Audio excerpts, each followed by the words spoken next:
नमस्कार दर्शक बंधु आपण मानक अतिरु अति प्रिय सीरियल केदार गौरी रे जबरदस्त सीन अच्छी। प्रभुदत्त नना जो हलदिया रंगर शाढ़ी आनी तांकु बीणा पिंधि देइथिबे तांकु बहुत कुंडेई हब। गौरी कहिबे बीणा पाई से शाढ़ी न आसीथिले बीणा से शाढ़ी को पिंधिला सेइथिमाई एमिति होइछि।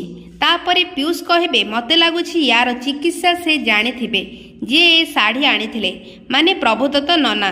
तापर बीणा रागी जाई कहब ओहो जहा भी कर मते जंत्रणारू मुक्ति दियो।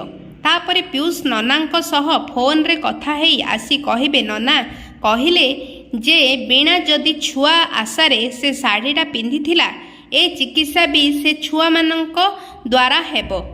पीयूष रो कथा सुनी समस्ते आश्चर्य होई जिबे।